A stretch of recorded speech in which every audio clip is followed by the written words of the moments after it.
أعوذ بالله من الشيطان الرجيم. بسم الله الرحمن الرحيم.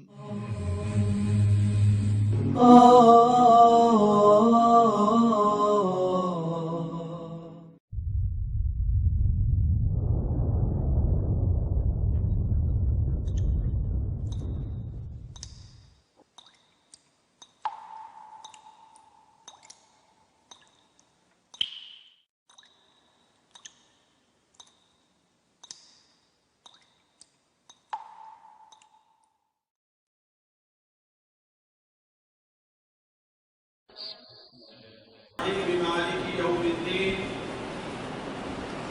ونشهد أن لا إله إلا الله ونشهد أن سيدنا ومولانا محمدا عبده ورسوله أرسله إلى الناس كافة بشيرا ونذيرا. أما بعد فإن خير الحديث كتاب الله وخير الهدي هدي محمد صلى الله عليه وسلم وشر الأمور محدثاتها وكل محدثة بدعة وكل بدعة ضلالة وكل ضلالة في النار. أعوذ بالله السميع العليم من الشيطان الرجيم. بسم الله الرحمن الرحيم. يا أيها الذين آمنوا لا تقدموا بين يدي الله ورسوله واتقوا الله إن الله سميع عليم. يا أيها الذين آمنوا لا ترفعوا أصواتكم فوق صوت النبي ولا تجهروا له بالقول كجهر بعضكم لبعض أن تحبط أعمالكم وأنتم لا تشعرون. إن الذين يغضون أصواتهم عند رسول الله أولئك الذين امتحن الله قلوبهم للتقوى لهم مغفرة وأجر عظيم. سبحانك لا علم لنا إلا ما علمتنا إنك أنت العليم الحكيم. رب اشرح لي صدري ويسر لي أمري واحلل عقدة من لساني يفقه قولي عزیز ساتھیوں اور قابل احترام دینی بھائیوں، اللہ کے رسول صلی اللہ علیہ وسلم فدا ابی و امی، آپ کی ذات ہمارے اور آپ کے نزدیک کسی تعارف کی محتاج نہیں ہے۔ یہ ہم لوگوں کی بہت بڑی غلطی ہے کہ آپ کو یاد کرنے کے لیے، آپ کی کچھ باتیں سننے کے لیے ہم نے کچھ دن اور کچھ مہینے طے کر لیے، جبکہ نبی کریم صلی اللہ علیہ وسلم کی ذات ایسی ہے جن کا تعلق ہم سے اور آپ سے کسی ایک مہینے کے ساتھ خاص نہیں ہے، کسی ایک دن کے ساتھ خاص نہیں ہے، بلکہ ہر سال، سال کے ہر مہینے، مہینے کے ہر ہفتے، ہفتے کے ہر دن، دن کے ہر لمحہ ہمارا اور آپ کا تعلق اس ذات سے ہونی چاہیے۔ اگر ہمارا اور آپ کا تعلق اس ذات کے ساتھ ایسا نہیں ہے تو یقین مانیں کہ ہم اور آپ بہت خطرناک جگہ پر کھڑے ہوئے۔ نبی کریم صلی اللہ علیہ وسلم فدا ابی و امی کا جو مقام اللہ تبارک و تعالیٰ نے دیا ہے، اللہ تعالیٰ نے جس مقام پر آپ کو رکھا ہے، وہ مقام دنیا میں کسی کو حاصل نہیں ہے۔ میں اس وقت نبی کریم صلی اللہ علیہ وسلم کا مقام اور مرتبہ بتانے نہیں بیٹھا ہوں، میں ایک بڑی اہم چیز کی طرف آپ لوگوں کی توجہ دلاؤں گا کہ ایک طرف یہ سوچیں کہ اللہ تعالیٰ نے ہمارے نبی کو کیا مقام دیا ہے، اور دوسری طرف ہم دیکھیں کہ ہمارا تعلق نبی صلی اللہ علیہ وسلم کے ساتھ کیسا ہے۔ صرف ایک بات پر آپ توجہ دے دیں کہ اللہ تعالیٰ نے نبی صلی اللہ علیہ وسلم کو کیا مقام دیا ہے۔ اللہ تبارک و تعالیٰ قرآن مجید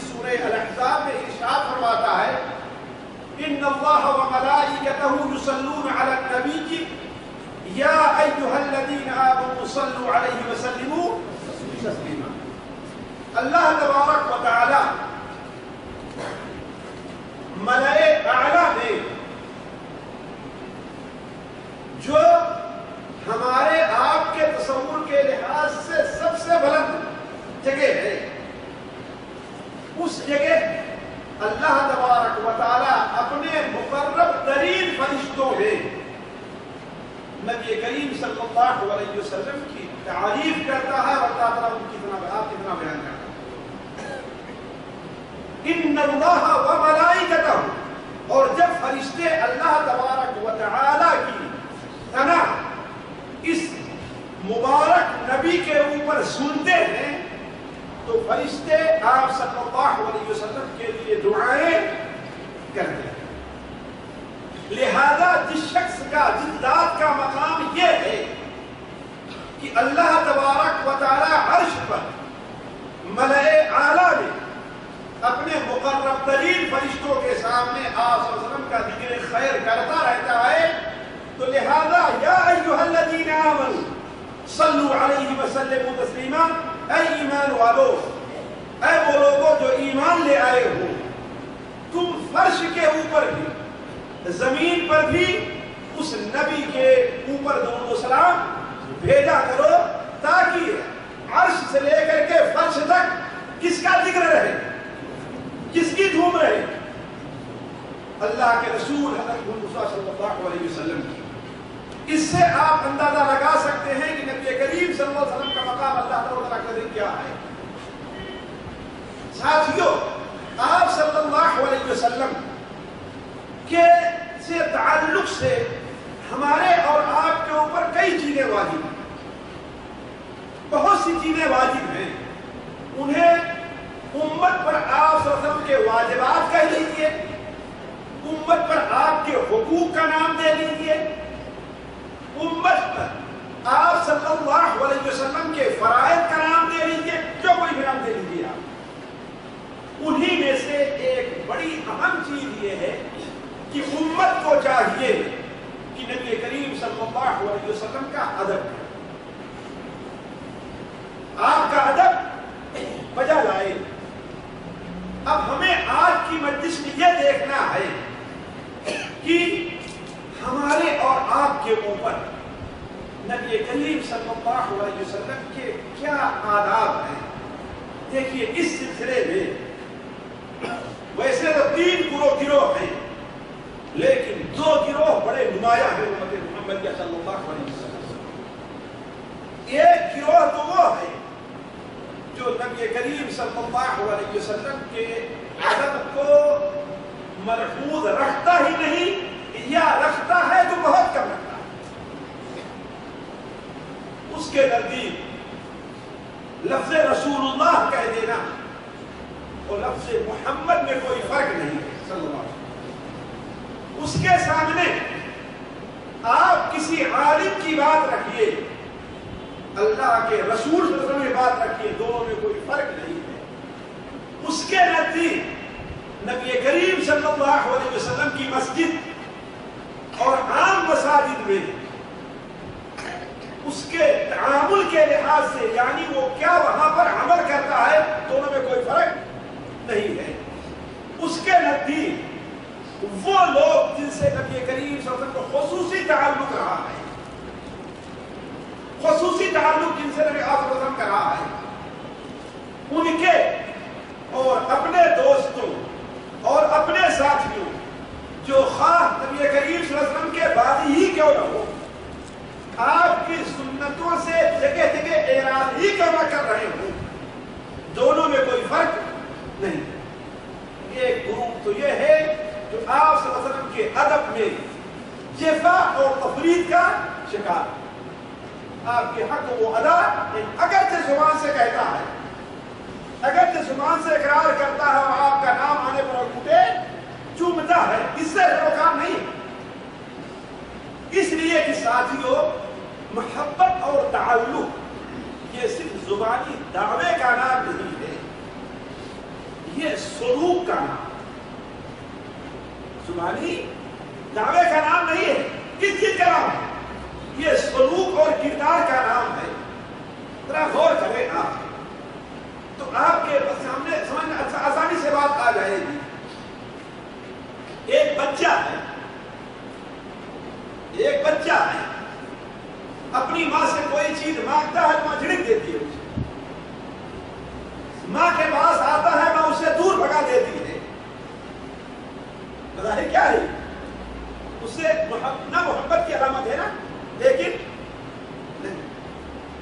اس لیے کہ دوسرے تمام امور میں جو ماں کا تعلق بیٹے کے ساتھ ہے، بیٹے کا تعلق ماں کے ساتھ ہے، وہ اس بات کا ثبوت پیش کرتا ہے اگر سے ماں کی زبان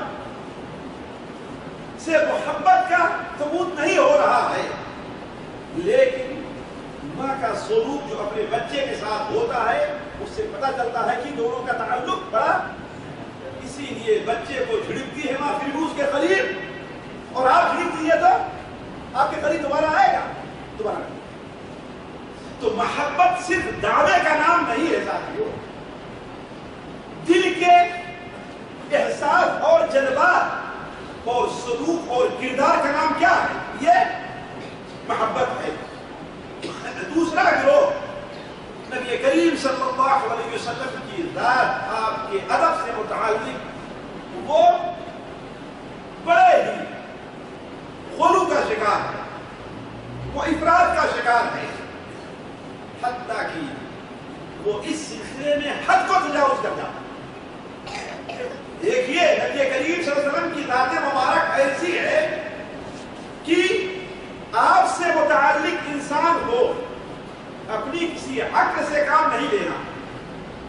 آپ کے کیا حقوق اور آداب ہیں کہ اللہ تبارک و تعالیٰ نے متعین کر دیا، اس لیے کہ آپ کے ادب کا بجا لانا شریعت میں داخل ہے،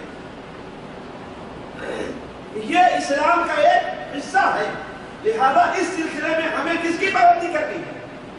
انہی حقوق اور آداب کی، جن حقوق اور ادب کو اللہ تبارک و تعالیٰ نے ہمیں بتلایا۔ لہذا آپ کو کچھ لوگ ملیں گے کہ آج مدینہ منورہ میں وہ جوتا پہن کر کے نہیں چلیں گے، ہے کہ نہیں؟ ملیں گے نا، کس لیے؟ ادب کی لیے۔ لیکن کیا یہ ادب ہے؟ جی یہ ادب مقبول ہے؟ کیوں نہیں مقبول ہے؟ اس لیے کہ نبی کریم صلی اللہ علیہ وسلم کا جو ادب آپ نے صحابہ کرام کو سکھایا، اللہ نے بتایا اس کے، آیا اللہ کے رسول صلی آپ کے صحابہ مدینہ منورہ میں بغیر چپل جوتے کے چلا کرتے تھے، حتیٰ کہ مسجد نبوی میں بھی جوتا پہن کے بات پڑھا کرتے تھے۔ ایسا صحیح کہ نہیں صحیح؟ اسی طریقے سے کچھ لوگ آپ کو اپنے سامنے، آپ کے سامنے اپنے آپ کو اس قدر ذلیل اور رسوا کرتے ہیں کہ اپنے آپ کو مدینے کا کتا ہونا بھی، سگے مدینہ ہونا بھی قبول ان کو ہے کہ نہیں؟ آخر یہ غلو ہی تو ہے نا، ادب کے اندر حد سے پار کر جانا تو ہے نا۔ اور بتا دوں یہ بدعت اپنے کو سنی کہنے والے بھائیوں شیعوں سے لیا ہے، اس سے لیا ہے، شیعوں سے لیا ہے۔ سب سے پہلے ہندوستان میں شیعوں نے، خاص طور پر لکھنؤ کے، وہ اپنے نام کلب علی، کلب حسین وغیرہ رکھنا شروع کیے ہیں۔ آپ دور نہ جائیے، آپ صرف 100-150 سال پہلے کی تاریخ پڑھیے آپ شیعوں کی، خصوصاً لکھنؤ کے شیعوں کی، تو آپ کو یہ چیز ملے گی۔ وہیں سے جس طریقے سے بہت سی چیزوں کو ہمارے بھائیوں نے شیعوں سے لیا ہے، وہیں سے اس چیز کو بھی لیا ہے کہ وہ مدینے کا کتا ہونا بھی ان کو ہی قبول ہے، نعوذ باللہ من ذالک، جنہیں اللہ کے رسول مدینے میں رہنے دینا چاہے، قدر کر دینا چاہے، ہے کہ نہیں؟ سنن ابو داؤد میں روایت ہے کہ آپ صلی اللہ علیہ وسلم نے حکم دیا کہ مدینہ میں جتنے کتے ہیں ساروں کو قتل کر دیا جائے۔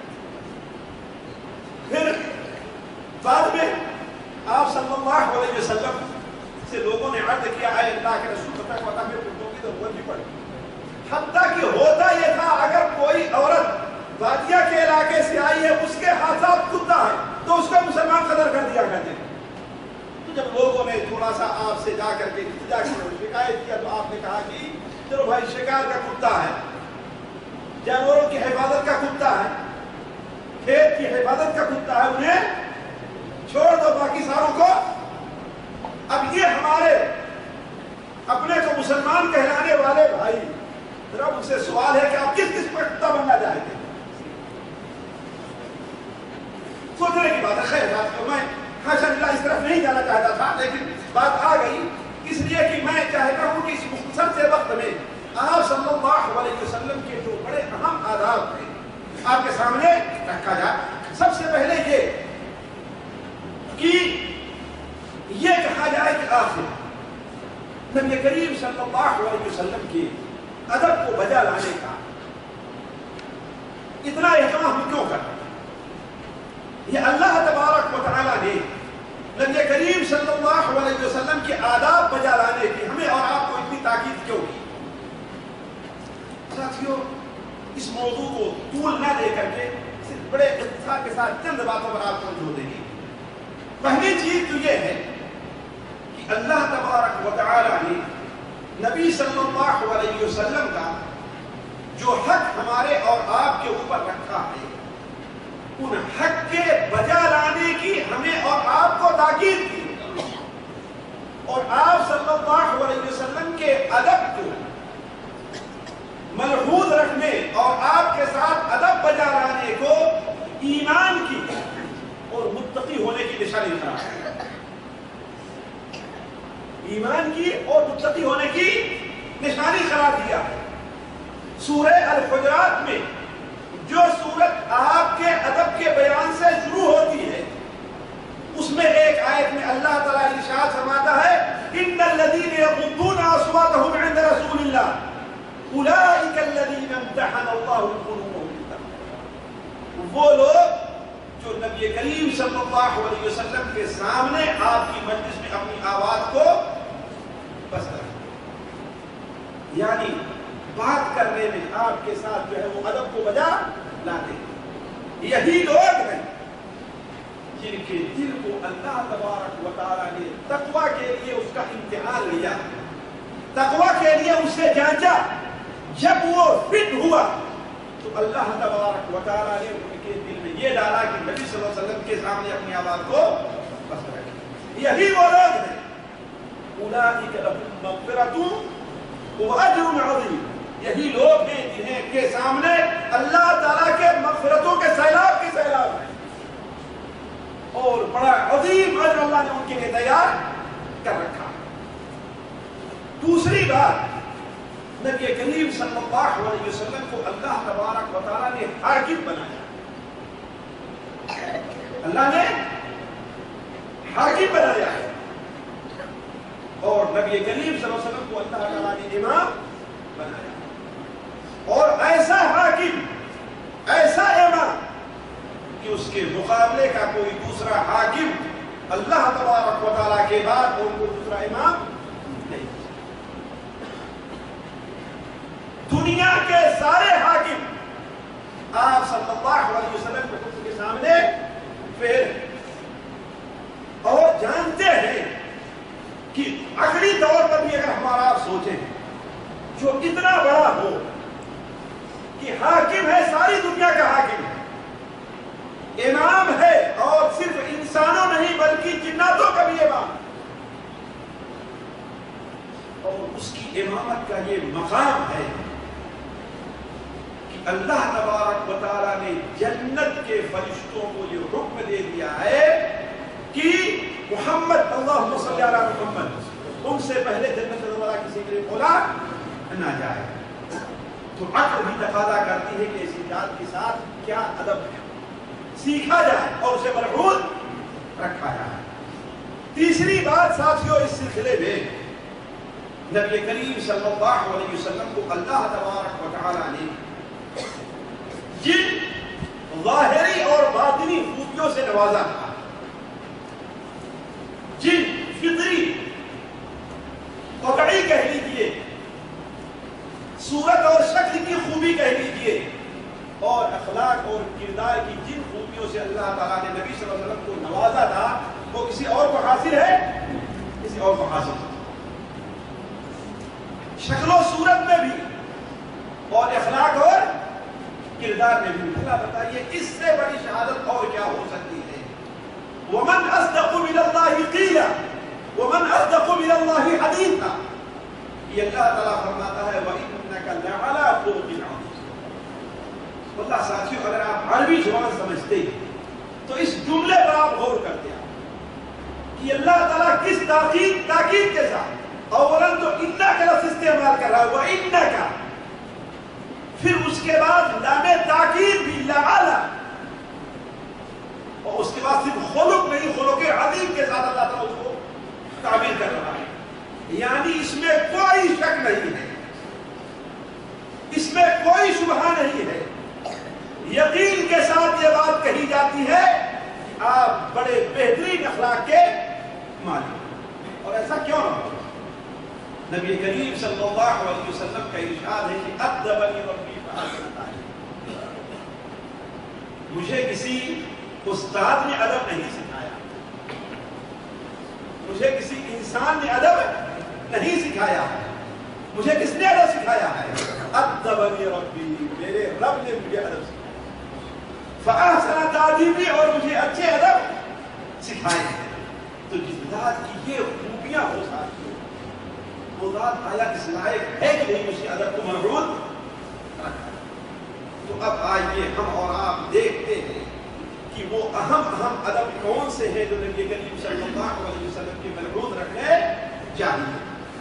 شاید اس کم علم کی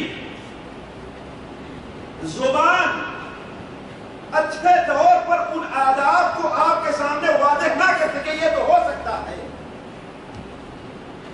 اس لیے کہ آپ صلی اللہ علیہ وسلم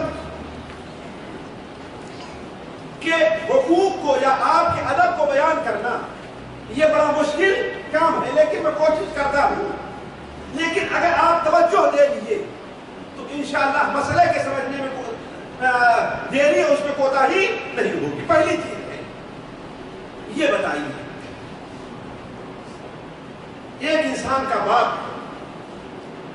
ایک انسان کا استاد ہے، ایک انسان کا مدیر ہے، اگر وہ کسی چیز کا حکم دیتا ہے، کسی بات کی آپ کو تاکید کرتا ہے، اور آپ اپنے قول سے یا اپنے عمل سے فوراً یہ ثابت کر دیں کہ میں تمہاری بات نہیں مانتا، تو آئیے بات ادب میں داخل ہے کہ بے ادبی ہے؟ جی سوچیں یہ کیا چیز بے ادبی ہے نا. نبی کریم صلی اللہ علیہ وسلم جن کی اطاعت کو، جن کے فرمان کو بلا چونو چرا قبول کر لینے کو اللہ تعالیٰ نے ہمارے اور آپ کے اوپر واجب کرا دیا، اور قرآن مجید بھرا پڑا ہے اس سے.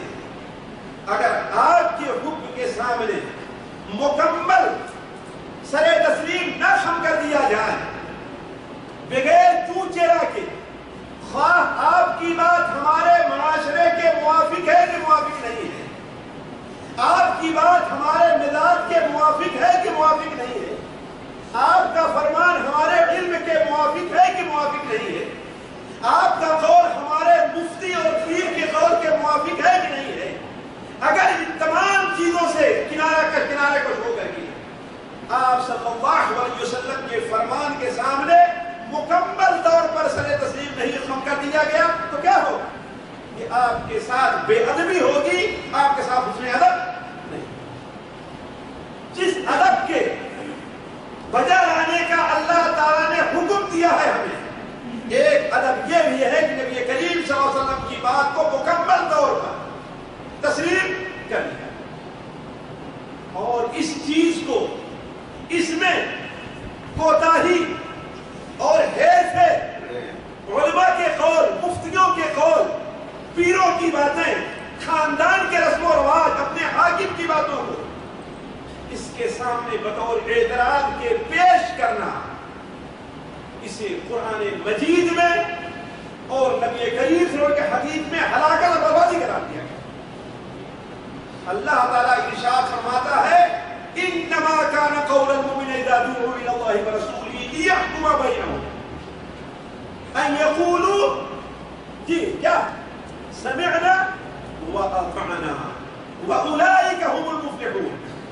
مومنوں کی باتیں کیا ہیں؟ مومنوں کا عمل کیسے ہوتا ہے کہ جب انہیں بلایا جاتا ہے اللہ اور اس کے رسول کی طرف کہ آؤ اس بارے میں اللہ اور اس کے رسول کیا فیصلہ کرتے ہیں، اللہ تعالیٰ کا کیا فیصلہ ہے، اس کے رسول کا کیا حکم ہے، تو مسلمان کیا کہتے ہیں؟ سمعنا واطعنا. یہ نہیں کہ بتایا جائے ارے بھائی یہ چیز حق ہے تو کہتے ہیں کہ سوچتے ہیں، ہم دیکھتے ہیں کہ ہمارے مفتی صاحب اس کا کیا جواب دیں. ہم یہ بھی تو دیکھیں ہمارے مولوی صاحب نے، اور یہ بات آپ دیکھیں کہ بڑی زبان زدے خاص و عام رہا کرتی ہے. ارے بھائی کہا جائے کہ فلاں، ابھی پچھلے ہفتے کی بات زیادہ دور میں آئی، کچھ ایسے ہی صورتحال پیش آئی ہے کہ یہ موضوع ہم نے رکھنا چاہا ہے. ایک صاحب بیٹھے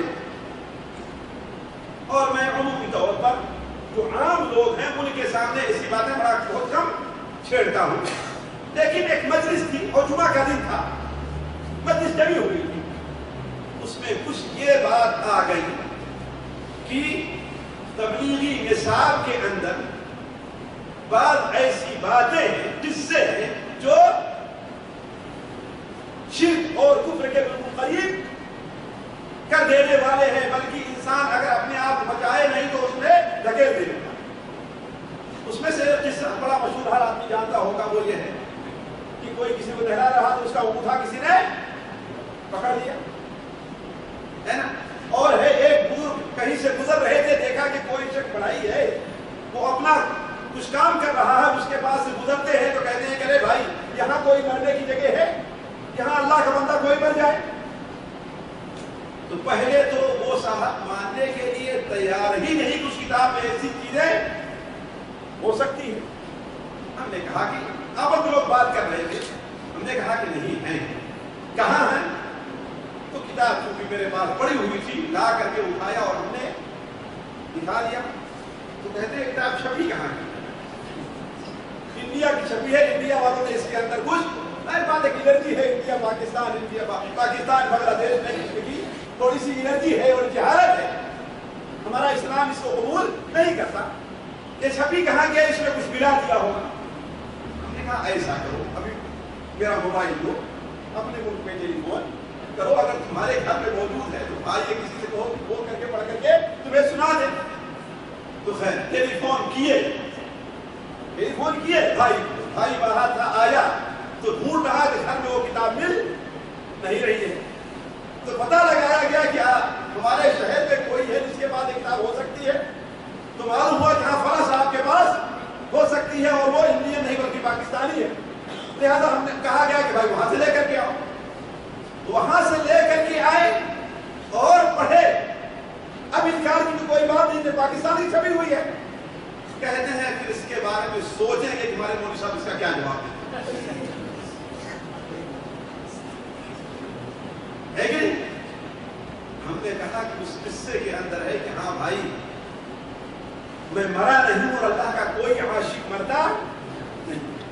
ہم نے کہا اگر ہمیں یہ سوال کیا جائے، کہا جائے آپ سے کہ میں آپ کے بہن پر عاشق ہوں، آپ کے ماں سے میں عشق کرتا ہوں، تو آپ مجھے کیا کہیں گے؟ کیا کریں گے؟ تھپڑا ماروں گا، تھوڑا توڑ دوں گا. کہا اللہ کے بندے، تو ہے تم لوگوں کی زندگی کے منہ پر، تم ایک انسان کے، ایک اپنی بہن کے لیے عاشق ہونا تو قبول نہیں کرتے، لیکن اللہ رب العالمین کی اتنی بھی اہمیت تمہارے پاس نہیں ہے اس کے لیے عاشق ہونا قبول کرتے ہو. اللہ کے رسول صلی اللہ علیہ وسلم کے عاشق ہونا یہ بے ادبی ہے. اللہ کے رسول صلی اللہ تعالیٰ کے ساتھ کوئی کہے کہ عاشق رسول ہے، عاشق الہی ہے. عشق کے اندر شہوانیت کا مادہ پایا جاتا ہے. اسی لیے قرآن اور حدیث میں عشق کا کہیں استعمال نہیں ہوا، کہیں استعمال نہیں ہوا. محبت کا لفظ ہے، دوستی کا لفظ ہے، دوستی کا معنی ہے پایا جا رہا ہے. ولایت کا، ولا کا معنی ہے، لیکن عشق کہیں بھی نہیں ہے. خیر بات کی بات ہے. تو عرض کرنے کا مقصد ہے کہ اللہ کے رسول صلی اللہ علیہ وسلم کا پہلا ادب یہ ہے کہ آپ کا کوئی بھی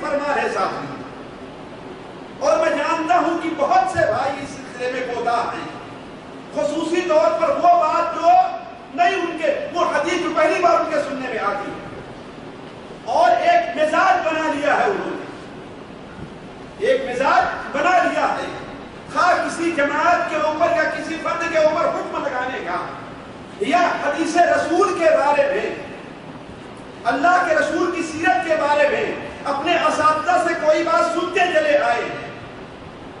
مثال کے طور پر اگر اپنے اساتذہ اور اپنے مولویوں سے یہ بات سنتے چلے آئے ہیں کہ ہاں بھائی بخاری شریف میں بعض حدیثیں کیا ہیں، قابل اعتراض ہے یا ضعیف ہے، تو آپ اللہ کے رسول کا فرمان ہے سنائیے کہ ہاں یہ حدیث صحیح ہے، یا اپنے پیر کا، اپنے بزرگ کا، اپنے استاد کا عمل اس کے خلاف ہے، تو اسے آسانی سے بھی قبول کرنے کے لیے تیار نہیں۔ اور ساتھیوں، میں یہ کہہ رہا ہوں کہ اس میں ہمارے بہت سے وہ بھائی جو اپنے کو اہل حدیث کہتے ہیں، اپنے کو اہل توحید کہتے تھے، ایسے ان کے سامنے بھی اس قسم کی کوئی بات آئے اور اپنے اساتذہ سے ایسی کوئی بات سنی ہے، اگر کوئی حدیث پیش کیجیے، صحیح حدیث پیش کیجیے جو اس کے خلاف ہو تو اس کے قبول کرنے میں دائیں بائیں وہ دیکھنا شروع کر دیں۔ امام ابن القیم رحمہ اللہ نے مدارج السالکین میں اس سلسلے سے متعلق بات کرتے ہوئے لکھا کہ کچھ لوگوں سے ہماری یہ بات ہوئی جو حدیثوں کی تعریف کیا کرتے تھے، ان کے سامنے جب بات ہوئی تو ہم نے کہا اللہ کا واسطہ دے کے تم سے کہتا ہوں، اگر اللہ کے رسول صلی اللہ علیہ وسلم تمہارے سامنے موجود ہو اور تمہیں یہ کام کرنے کا، یہ عقیدہ رکھنے کا حکم دے تو تم اس میں کچھ ٹال مٹول کرو گے؟ تو کہتا ہے نہیں۔ ہم نے کہا آپ کے فرمان صحیح حدیثوں کے تمہارے سامنے موجود ہیں، آخر دونوں میں فرق کس نے کیا؟ کہاں سے یہ فرق آیا ہے؟ تو عرض کرنے کا مقصد ہے کہ اللہ کے رسول صلی اللہ علیہ وسلم کا پہلا ادب یہ ہے ساتھیوں کہ کوئی بھی حدیث، آپ کا کوئی بھی فرمان، آپ کا کوئی حکم بیان کیا جائے تو اس میں ٹال مٹول سے کام نہ لیں۔ آپ کا دوسرا حق یہ ہے کہ آپ صلی اللہ علیہ وسلم جس چیز کا بھی حکم دیں، جس چیز کا بھی حکم دیں، آپ صلی اللہ علیہ وسلم کے ہر فرمان کی تصدیق کی جائے۔ اس لیے کوئی بڑا ہے آپ سے کوئی بات کہے اور آپ کہیں بھائی میں یہ بات نہیں مانتا، تو اسے کیا کہیں گے لوگ؟ بے ادبی کہیں گے؟ تو نبی کریم صلی اللہ علیہ وسلم اگر کسی بات کو کہیں، کوئی ایسا حکم خواہ ہماری عقل کے خلاف ہے، ہماری سمجھ کے خلاف ہے، ہماری فہم وہاں تک نہیں پہنچتی ہے، لیکن پھر بھی ہر حال میں اس کی تصدیق کرنی ہے کہ یہ سچ ہے اور حق ہے۔ بسا اوقات اگر کوئی ایسی بات آتی ہے آپ صلی اللہ علیہ وسلم کی طرف سے ساتھیوں کہ ہم دیکھ رہے ہیں کہ یہ اس کے خلاف ہے، لیکن ہم یہ کہیں گے کہ ہماری نظر جھوٹ کہہ رہی ہے اور اللہ کے رسول فرمان کیا ہے؟ سچ۔ مثال کے طور پر قرآن مجید اور حدیث رسول سے یہ ثابت ہے کہ انسان کی فکر کا اصل منبع اس کا دل ہے۔ فَإِنَّهَا لَا تَعْمَى الْأَبْصَارُ وَلَكِنْ تَعْمَى الْقُلُوبُ الَّتِي فِي الصُّدُورِ، آنکھوں کو نابینا نہیں کرتا بلکہ اس دل کو نابینا کر دیتا ہے، اندھا کر دیتا ہے، جو دل کہاں ہے؟ جی سینوں۔ اب یہ کہنا کہ نہیں، آج کا طب اور آج کا علم یہ کہتا ہے کہ انسان کا سارو درمدار کس کے اوپر ہے؟ دماغ۔ ہم کہیں گے صحیح ہے تمہارا کہنا، لیکن ہمارے نبی کا فرمان اصح ہے، آپ کے فرمان میں کوئی غلطی نہیں ہو سکتی۔ تمہیں سے ابھی کہیں بھول ہو رہی ہے، کوئی ایسی بات ہے جہاں تک بھی تم پہنچ نہیں سکے، بلکہ لوگ لا کے مثال پیش کرتے ہیں کہ ایک مسلمان کو آپریشن کیجیے اور ایک کافر کا آپ آپریشن کیجیے، آپ کافر کا دل اٹھا کر کے مسلمان کے سینے میں رکھ دیجیے اور مسلمان کا دل اٹھا کر کے آپ کافر کے سینے میں رکھ دیجیے، پھر بھی جو مسلمان ہے اٹھے کر کیا کہے گا؟ اللہ کا نام لے گا، حالانکہ اس کے دل میں کس کا، سینے میں کس کا دل ہے؟ کافر کا ہے۔ اور کافر جب اٹھے گا تو رام رام کہے گا، حالانکہ اس کے دل میں کس کا دل ہے؟ ہم کہیں گے کہ فلا تضربوا للہ الامثال۔ حضرت ابو ہریرہ رضی اللہ تعالیٰ عنہ، امام خطیب بغدادی رحمہ اللہ اپنی کتاب الفقیہ والمتفقہ میں نقل کرتے ہیں کہ حضرت ابو ہریرہ رضی اللہ تعالی عنہ نے ایک بار ایک حدیث بیان کی تو ان کے کسی شاگرد نے اس کا معارضہ مثال سے کیا کہ دیکھو یہ ایسا ہے. تو انہوں نے کہا یبن اخی، اے بھتیجے، اگر تمہارے سامنے میں اللہ کے رسول کی کوئی حدیث بیان کروں تو فلا تضرب له الامثال، اس کے لیے مثال بیان نہ، اسے قبول کر. کیوں؟ اس لیے کہ اللہ کے رسول صلی اللہ علیہ وسلم کا جو مقام ہے وہ کیا ہے؟ وما ينطق عن الهوى ان هو الا وحي يوحى. وہ اپنی طرف سے کوئی بات نہیں کہتے، جو بات کہتے ہیں کس کی طرف سے کہتے ہیں؟ اللہ کی طرف سے. اسی لیے سنن ابو داؤد کے تحت عبداللہ ابن عمرو کی روایت ہے، آپ لوگوں نے اس سے پہلے بھی سنا ہوگا.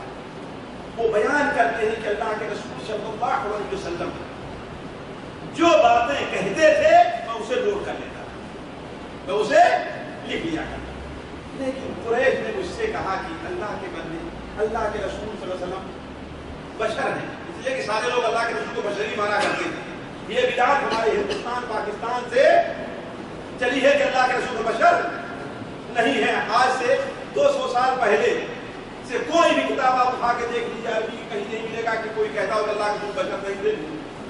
اور جب ان کو پر اعتراض کیا جاتا ہے، گھیرا جاتا ہے تو کہتے ہیں ہاں آپ بشر تھے لیکن نوری بشر، آپ بشر تھے لیکن نوری بشر تھے.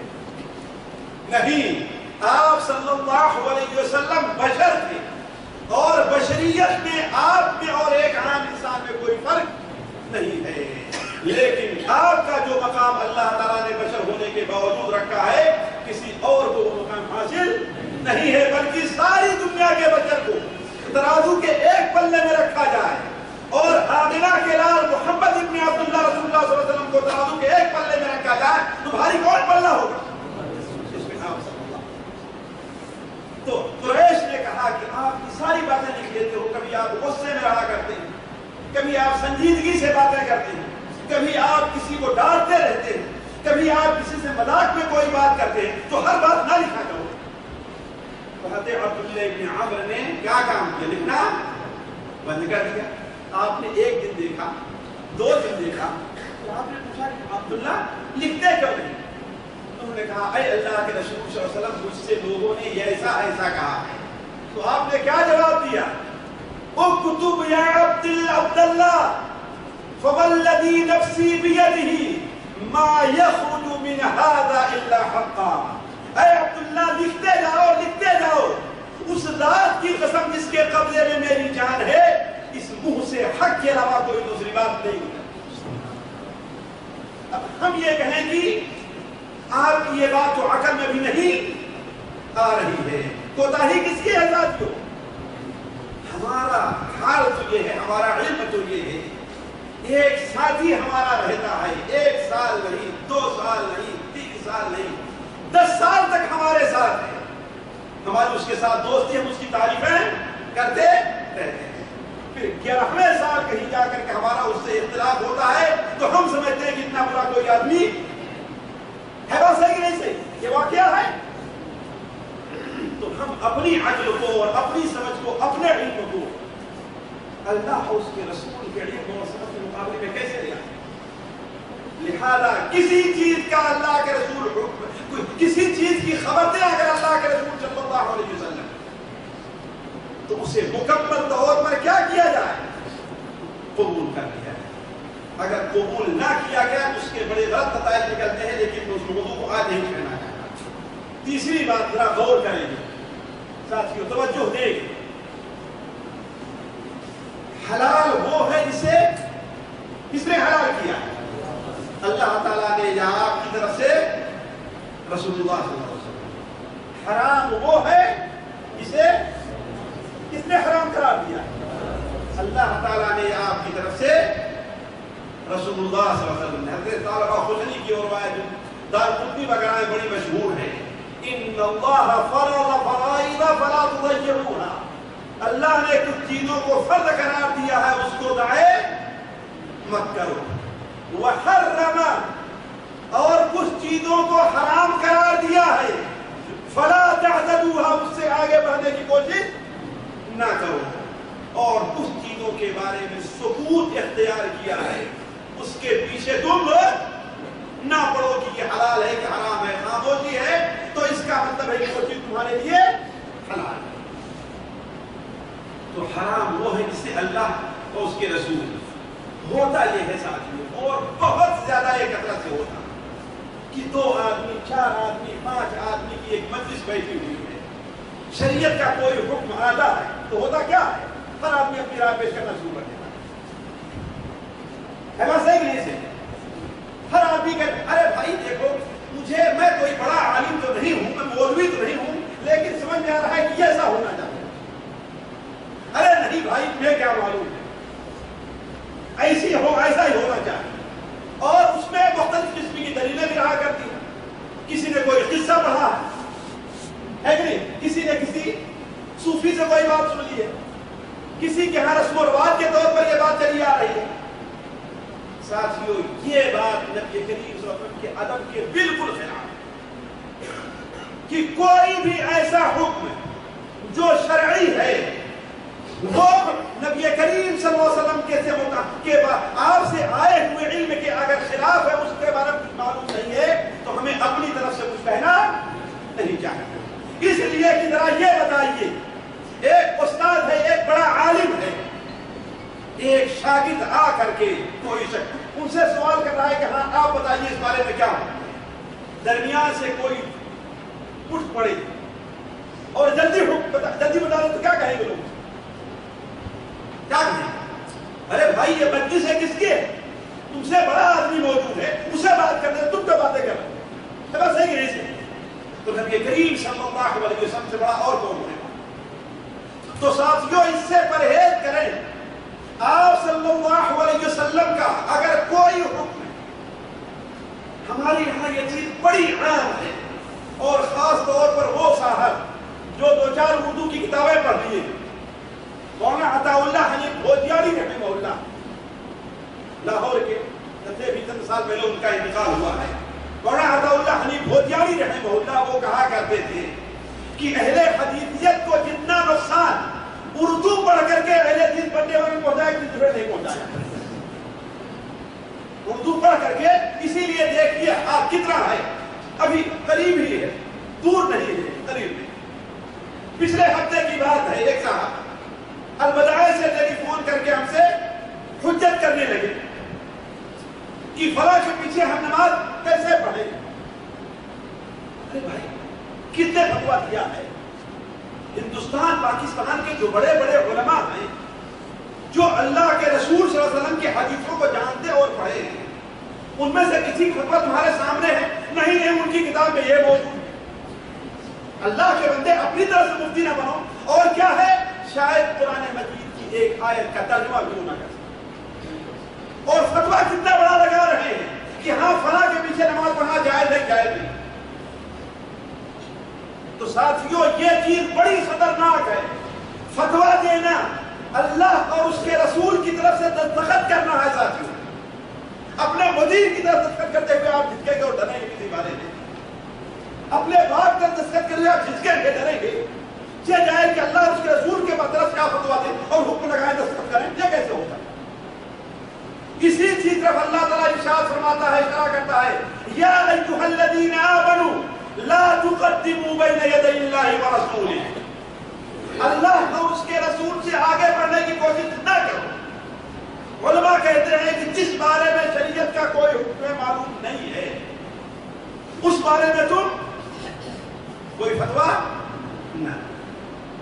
ساتھیوں میرے سامنے جو ایسے واقعات آئے تھے، میرے سامنے جتنی مثالیں ایسی موجود ہیں، اگر وہ مثالیں صرف آپ کے سامنے رکھتے تو وقت ختم ہو جائے گا۔ یہ چیز بڑی عام ہے ہمارے اور آپ کے درمیان میں کہ 2-4-6 آدمی جہاں کہاں بیٹھے، کسی دینی موضوع پر گفتگو ہونے لگی تو ہر آدمی اپنی رائے پیش کرنا شروع کر دیتا، ہر آدمی فتویٰ دینا شروع کر دیتا۔ یہ چیز رسول اللہ صلی اللہ علیہ وسلم کے ادب کے خلاف ہے۔ صحابہ کرام کو ذرا دیکھیں، اس ادب کو کس قدر ملحوظ رکھتے تھے ساتھ، ذرا سوچیں آپ کس قدر ملحوظ رکھتے تھے۔ آپ صلی اللہ علیہ وسلم نے ایک بار صحابہ کو کہیں کسی مہم پر بھیجا، صحابی کو ان کا کیا بنا دیا؟ امیر بنا دیا. باتیں درمیان میں بیٹھے ہوتی رہی کہ کسی بات پر انصاری صحابی اور دنیا امیر تھے بڑے غصہ ہو گئے, اور غصہ ہونے کے بعد حکم کیا دے دیا؟ کہا کہ اے لوگوں لکڑیاں جمع کرو. لکڑی جمع کی گئی, کہا اس میں آگ بھڑکاؤ. آگ بھڑکا دی گئی, یہاں کے الاؤ پھوٹا. اس کے بعد کہا یہ بتاؤ کیا میں تمہارا امیر ہوں کہ نہیں ہوں؟ کہا بالکل آپ ہمارے امیر. کہا کیا اللہ کے رسول صلی اللہ علیہ وسلم نے ہماری اطاعت کا حکم دیا تھا کہ نہیں دیا؟ کہا بالکل دیا تھا. کہا سب کے سب آگ میں کود جاؤ. لوگ یہاں تک کہ تیار ہو گئے آگ میں کودنے. لیکن دوسروں نے کہا کہ دیکھو بھائی, آگ ہی سے بچنے کے لیے تو ہم مسلمان ہوئے ہیں, جب تک اللہ کے رسول صلی اللہ علیہ وسلم سے پوچھ نہیں لیتے ہم اتنا بڑا کام کرنے کے لیے تیار نہیں. تو ساتھیوں, عرض کرنے کا مقصد یہ ہے کہ جب تک اللہ کے رسول صلی اللہ علیہ وسلم کا کسی چیز کے بارے میں کوئی فیصلہ نہ ہو, ہمیں اپنی طرف سے کوئی فیصلہ نہیں کرنا چاہیے.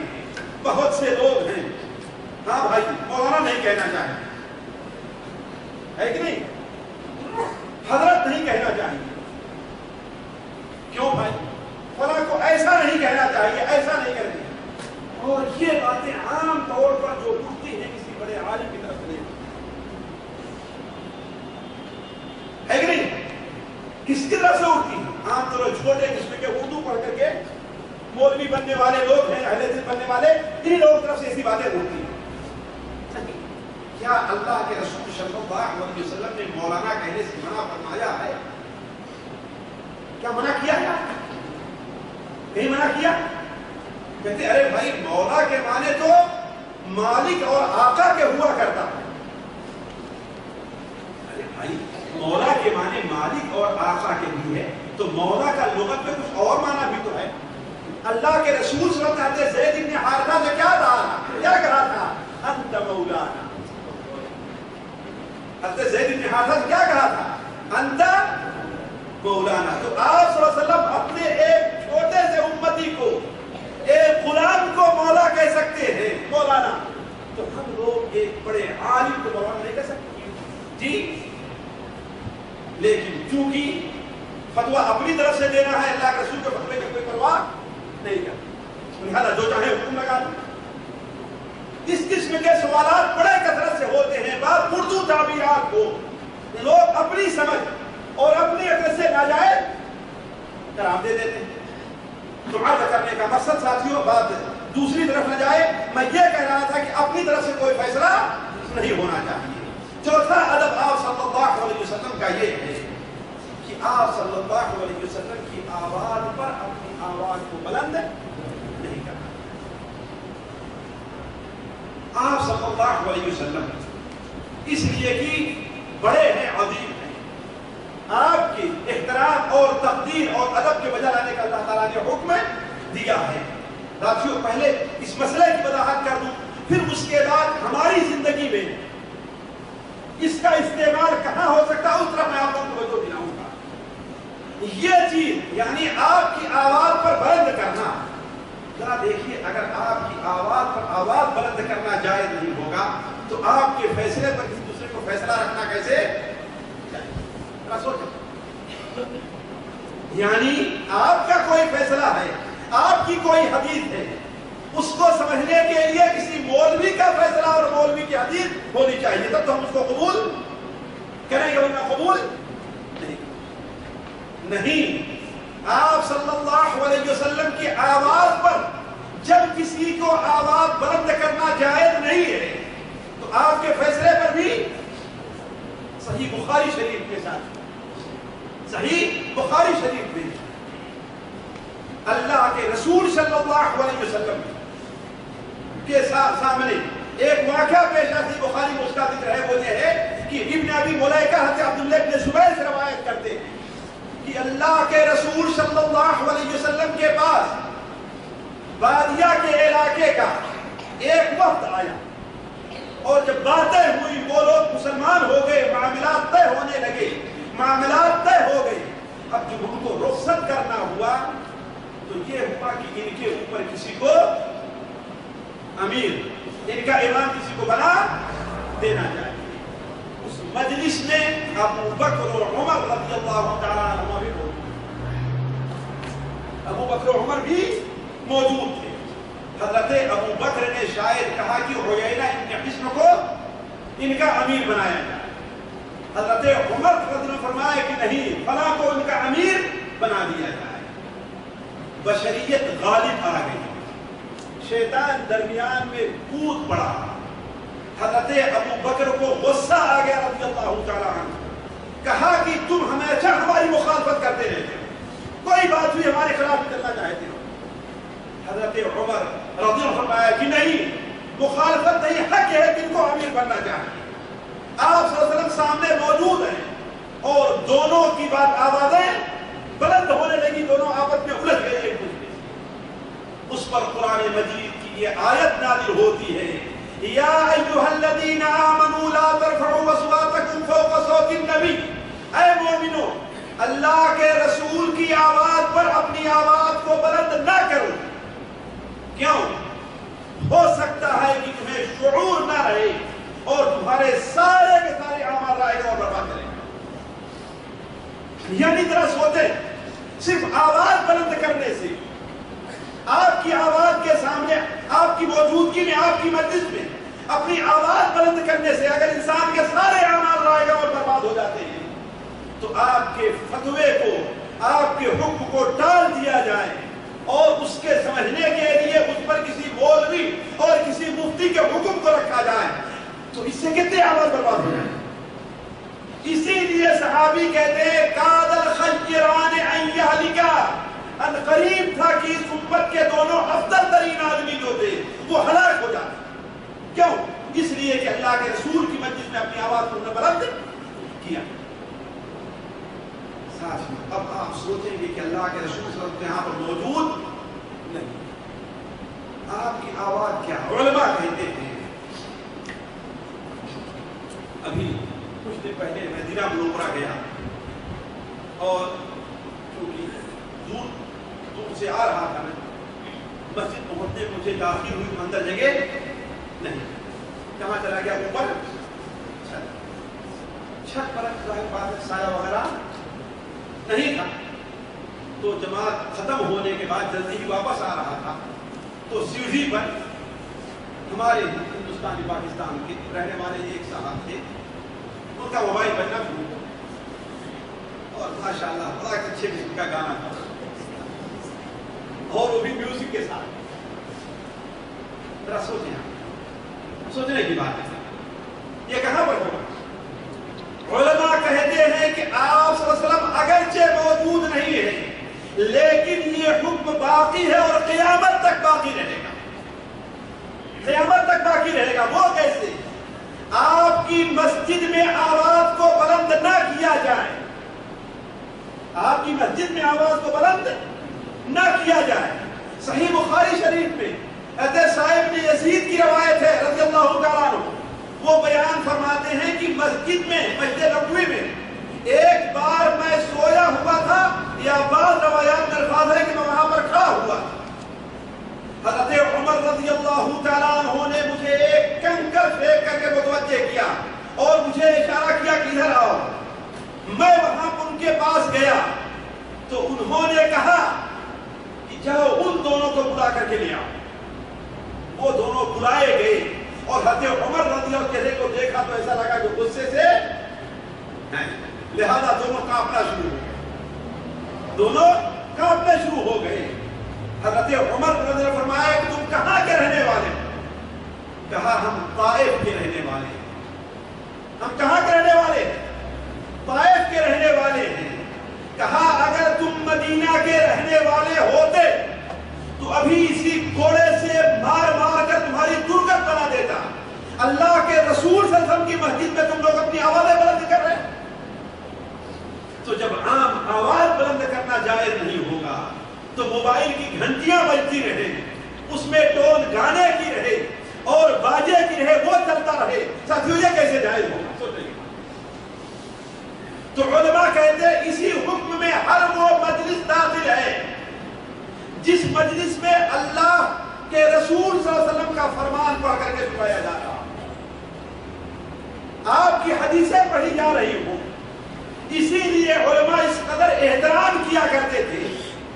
میں وہ جس سے بیان کر کے موضوع کو طول نہیں دینا چاہتا، ورنہ علماء کے اقوال اور افعال کے شواہد بہت زیادہ ہیں اس سلسلے میں.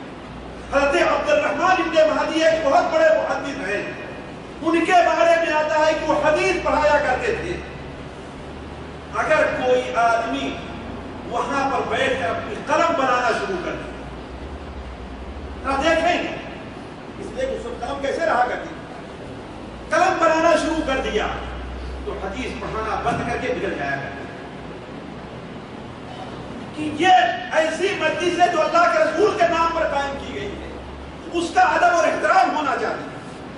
اسی لیے علماء کہتے ہیں یہ حکم ہر اس مجلس کے لیے جس میں اللہ کے رسول صلی اللہ علیہ وسلم کی حدیثیں پڑھی جا رہی ہوں، آپ کی بات چل رہی ہو، آپ کا ذکر چل رہا ہو، اس مجلس میں بھی انسان کو اپنی آواز نہیں بلکہ اس کا بھی ادب و احترام کرنا چاہیے.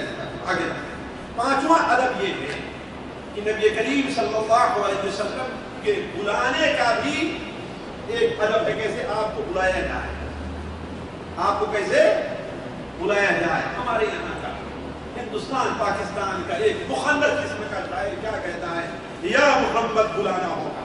بیوقوف تیرے بیٹے ہیں محمد رسول اللہ بن ذالک، اتنا اختیار محمد پر تیرا ہو گیا، اللہم صلی علی محمد، تیرے غلام ہیں. کیا کہتا ہے، یا محمد بلانا ہوگا، اپنا جلوہ دکھانا ہوگا. تجھے شرم نہیں آتی کہ محمد کا نام تو ایسے لے رہا ہے کہ جس کا نام لے کر کے قرآن مجید میں اللہ نے بھی کہیں مخاطب نہیں کیا. پورا قرآن اٹھا کر دیکھ جائیے آپ، کہیں پر بھی یا محمد کا لفظ آپ نہیں پائیں گے. یا عیسیٰ پائیں گے آپ، یا موسیٰ پائیں گے، یا ابراہیم پائیں گے، یا نوح پائیں گے، یا آدم پائیں گے، لیکن کہیں بھی آپ یا محمد کا لفظ نہیں پائیں گے. یا ایھا النبی، یا ایھا المزمل، یا ایھا المدثر. تجھے شرم نہیں آتی تو یا محمد کہہ کے پکارنا، نعوذ باللہ من ذالک. تیری کیا مجال ہے، تیری کیا بساط ہے. تو نبی کریم صلی اللہ علیہ وسلم کے بلانے کا بھی ادب و لحاظ رکھنا چاہیے. چنانچہ اللہ تعالیٰ قرآن مجید میں ایسے لوگوں کو جو آپ کے بلانے کے ادب کا لحاظ نہیں رکھتے ہیں انہیں بے عقل اور بیوقوف قرار دیا. ان الذين ينادونك من وراء الحجرات اكثرهم لا يعقلون. دیوار کے حجرے کے پیچھے سے کھڑے ہو کر کے جو لوگ آپ کو یا محمد یا محمد اللہم صلی علی محمد کہہ کے پکار رہے ہیں وہ بے عقل ہیں، انہیں عقل نہیں ہے. اسی لیے ساتھیوں نبی کریم صلی اللہ علیہ وسلم کا نام لینے میں آپ سے متعلق کوئی بات لکھی جائے، اسی لیے دیکھیں ہمارے علماء جو لوگ مغرب سے متاثر ہیں ان کو چھوڑ دیجیے کہ لائف آف محمد کوئی لکھ رہا ہے، انڈیا کا پاکستان کا کوئی مؤلف ہے کیا لکھتا ہے، لائف آف محمد. اور ایک کتاب آج کل ہمارے یہاں چل رہی ہے شان محمد. ساتھیوں محمد صلی اللہ علیہ وسلم کے ذات ایسی نہیں. ہمارے بڑے علماء جو آپ کی قدر کرتے تھے، آپ کی قدر کو پہچانتے تھے، وہ کیا نام لکھتے ہیں، رحمت للعالمین. ذرا دیکھیں کتنا پیارا نام، رحمت للعالمین. الرحیق المختوم فی سیرت النبی الامی المعصوم. دیکھیں محمد کا لفظ کہیں تو علماء کہتے ہیں کہ آپ کی وفات کے بعد آپ کے نام کو محمد کہہ کر کے سکیں، محمد رسول اللہ کہیے آپ، اور اس کے آگے صلی اللہ علیہ وسلم بھی آپ ملائیے. صرف یہ کہہ دینا کہ محمد کا یہ قول ہے، شان محمد یہ ہے، لائف آف محمد، یہ ساری چیزیں آپ کے ادب کے خلاف. قرآن مجید میں اللہ تعالیٰ نے ایسے لوگوں کو متربع کیا اور بے عقل قرار دیا جو یا محمد یا محمد کہہ کے پکارا کرتے تھے. تو عرض کرنے کا مقصد ہے ساتھیوں کہ اللہ کے رسول صلی اللہ علیہ وسلم کے بلانے میں بھی اس ادب کو ملحوظ رکھنا چاہیے. اور سورہ النور کی اس آیت کو ہمیشہ اپنے سامنے رکھنا ہے. سورہ نور کے آخری رکوع کی آیت ہے، اللہ تعالیٰ کیا فرماتا ہے؟ لا تجعلوا دعاء الرسول كدعاء بعضكم بعضا لا تجعلوا دعاء الرسول بينكم كدعاء بعضكم بعضا رسول کے پکارنے کا وہ طریقہ اختیار نہ کرو جو آپس میں ایک دوسرے کے پکارنے کا طریقہ تم لوگ اختیار کریں. نہیں، آپ کا نام تو القاب کے ساتھ اور آپ کا نام القاب کے ساتھ لوگ اس کے ساتھ صلی اللہ علیہ وسلم کا اضافہ کرو. صرف یہی نہیں کہ القاب کے ساتھ لیا جائے. اور چلتے چلتے بتا دوں کہ اس آیت کا دو معنی علماء نے لیا ہے کہ لا تجعلوا دعاء الرسول، اور چونکہ ہماری زندگی سے اس کا خصوصی تعلق ہے اس لیے میں اس طرف بھی آپ لوگوں کی توجہ دلاؤں گا. لا تجعلوا دعاء الرسول، رسول کی دعا کو عام دعا کی طرح نہ کرنا. پہلا معنی ہم نے کیا کیا تھا؟ رسول کے پکارنے کا وہ طریقہ اختیار نہ کرو جو آپس میں ایک دوسرے کو پکارنے کا طریقہ تم لوگ اختیار کرتے ہیں. اور دوسرا معنی علماء نے لیا ہے کہ رسول کی دعا کو ایسی دعا نہ بناؤ جیسے تم اپنے میں سے کسی کی دعا بناتے ہو. کیوں؟ اس لیے کہ تمہاری دعا قبول ہو یا نہ ہو، لیکن رسول کی دعا تو قبول ہو جائے. علماء کہتے ہیں اس آیت کا اس معنی کا تقاضا کیا؟ میں توجہ چاہوں گا آپ کو. آنکھیں خواب بند رہے لیکن کان کھولیے اور کان کے طرف اپنے دل بھی کھول لیجیے. علماء کہتے ہیں کہ وہ کام اور وہ عمل جن کے کرنے پر اللہ کے رسول صلی اللہ علیہ وسلم بددعائیں دی ہیں، ان کاموں سے خصوصی طور پر انسان کو پرہیز کرنا ہے. سوچیں، رسول کی دعا کو ایسا نہ سمجھو جیسے تم لوگوں کی آخری دعائیں ہوا کرتی. کیوں؟ اس لیے کہ رسول کی دعا قبولیت کے زیادہ قریب ہے. لہذا وہ کام اور وہ اعمال جن پر اللہ تبارک اللہ کے رسول نے دعائیں دی ہیں، ان اعمال کے کرنے سے تم پرہیز کیا کرو. اگر وقت رہا تو آخر میں ان میں سے دو چار عمل طرف میں آپ لوگوں کی توجہ دلاؤں گا کہ دیکھیے وہ عمل کون کون سے ہیں اور آج کا مسلمان کس بے دردی کے ساتھ ان کے اوپر عمل کر رہا ہے. آپ کا چھٹا ادب یہ ہے کہ آپ کسی مجلس میں اگر موجود ہیں آپ صلی اللہ علیہ وسلم تو اس مجلس سے اگر جائے تو بغیر اجازت کے نہ جائے. اولاً تو جانے کی کوشش نہ. کیوں؟ اس لیے کہ آپ کی مجلس وہ ہوتی ہے جس سے انسان کے جسم کو نہیں بلکہ روح کو غذا ملتی ہے. یا ایھا الذین آمنوا استجیبوا للہ ولرسولہ اذا دعاکم لما یحییکم. اگر تمہیں پکاریں اس کام کی طرف جس سے تمہارے دل کو زندگی ملے. تو رسول صلی اللہ علیہ وسلم کی مجلس سے بغیر اجازت کے جانے سے اللہ تعالیٰ نے منع فرمایا ہے. وہی سورہ نور کے آخر میں اللہ تعالیٰ ارشاد فرماتا ہے یا وَإِذَا كَانُوا إِنَّمَا الْمُؤْمِنُونَ الَّذِينَ آمَنُوا بِاللَّهِ وَرَسُولِهِ وَإِذَا كَانُوا مَعَهُ عَلَى أَمْرٍ جَامِعٍ لَمْ يَذْهَبُوا حَتَّى يَسْتَأْذِنُوا. مومنین کی شان یہ ہے، مومن کا کردار یہ ہوتا ہے کہ اگر رسول اللہ صلی اللہ علیہ وسلم کے ساتھ کسی ایسے کام پر ہے جو لوگوں کے تمام امور سے تمام لوگوں کے سے متعلق ہے تو اس مجلس سے اس وقت تک نہیں رخصت ہوتے جب تک اللہ کے رسول صلی اللہ علیہ وسلم سے اجازت نہ دے. ساتھیوں، آپ کو ایک صاحب دعوت دے رہے ہیں، آپ ان کے یہاں جاتے ہیں دعوت کھانے سے پہلے خالص پیٹ کا معاملہ ہے، خالص پیٹ کا معاملہ ہے. پھر بھی رخصت ہونے سے پہلے آپ کیا کرتے ہیں؟ یا کہتے ہیں اگر بغیر اجازت کے چلے جائیں تو لوگ کیا سمجھیں گے؟ پھر ابھی سمجھیں گے نا. یہ جائے کہ رسول اللہ صلی اللہ علیہ وسلم کی مجلس ہو جس میں پیٹ کی غذا نہیں بلکہ دل کی روح کی غذا مل رہی ہے، اس مجلس سے بغیر اجازت کے کیسے رخصت ہویا جا سکتا ہے؟ علماء کہتے ہیں کہ اسی حکم میں ہر وہ مجلس داخل ہے اس لیے کہ ہو سکتا ہے بعض بھائی کہے کہ آج اللہ کا حکم کہاں کی کہہ سکتے ہیں نا، لیکن علماء کہتے ہیں کہ اس حکم میں ہر وہ مجلس موجود ہے جس میں مسلمانوں کے دینی اور اجتماعی مفاد کے لیے جو مجلسیں منعقد کی جاتی ہیں اور اللہ اور اس کے رسول کے حکم کے مطابق وہاں پر مشورہ اور فیصلہ ہو رہا ہے، تو اس مجلس سے بھی مجلس کا جو رئیس اور سردار ہے اس کی اطاعت کے لیے نہیں، اللہ اور اس کے رسول کے لیے بغیر اس سے اجازت لیے نہیں جانا ہے۔ ساتواں آپ کا حق ہے کہ آپ کے کسی کام کو مشکل نہ سمجھیں، کسی بھی چیز کا آپ حکم دیں تو یہ نہ سمجھے کہ بھائی اس کے اوپر عمل کرنا تو میرے بس کی بات، اور ساتھیوں اس میں بہت سے لوگ کمزور نظر آتے ہیں۔